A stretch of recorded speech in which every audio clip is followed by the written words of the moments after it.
আসসালামু আলাইকুম। আজ মেয়েদের জীবনের গল্প বলবো। একটি মেয়ে সব সময় অসহায়, কখনো তার পরিবারের কাছে, কখনো স্বপ্নের কাছে, কখনো ইচ্ছের কাছে, আবার তার ভালোবাসার কাছে। একটি মেয়ে তার জীবনের প্রত্যেকটা সময় অন্যের জন্য বেঁচে থাকে। জন্মের পর বাবা মায়ের জন্য, বিয়ের পর স্বামীর জন্য, সন্তান হবার পর সন্তানের জন্য। তার জীবনে কোনো চাওয়া পাওয়া থাকে না, যা থাকে সেটা হলো সবাইকে নিয়ে বেঁচে থাকার স্বপ্ন। মেয়েটা পারে না তার ইচ্ছে মতো চলতে, পারে না তার ছোট ছোট স্বপ্নগুলো পূরণ করতে, পারে না কাউকে ভালোবেসে সুখে থাকতে। যদি মা বাবার কথা মতো চলে তাহলে মেয়েটি খুব লক্ষ্মী মেয়ে, আবার যদি তাদের অবাধ্য হয় তাহলে মেয়েটি খুবই খারাপ মেয়ে। ভালোবাসার মানুষের হাত ধরে চলে গেলে তার কাছে তার ভালোবাসার মানুষটি খুব প্রিয়।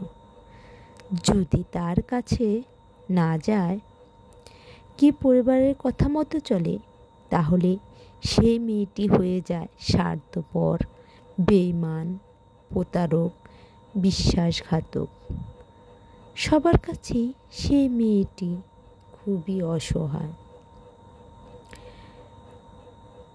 মেয়েরা কখনো নিজের মতো করে বাঁচতে পারে না, সব সময় তাকে অন্যের কথা চিন্তা করতে হয়।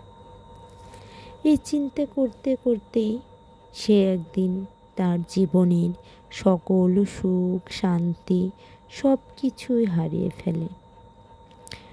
যখন সে ছোট ছিল তখন সে তার বাবা মায়ের কথা মতো চলে চলে জীবন কাটাতো। তার এক সময় ইচ্ছে করত ভালোবাসে মানুষটির সাথে হাত ধরে পথ চলতে, কিন্তু সেখানে সমাজের অনেক বাধা, অনেক নিয়ম কানুন, যার কারণে সে সেটাও ভালো মতো করতে পারে না।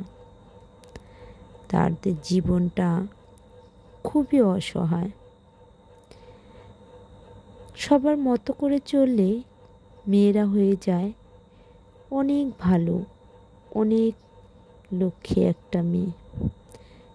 কিন্তু সবার কথা মতো যদি না চলতে পারে তাহলে সে কখনোই লক্ষ্মী মেয়ে হতে পারে না, সে খুবই খারাপ মেয়ে হয়ে যায়। আমার প্রশ্ন হলো, মেয়েটি এখন কোথায় যাবে? জীবনে সব কিছু ত্যাগ করে মেয়েরা তবু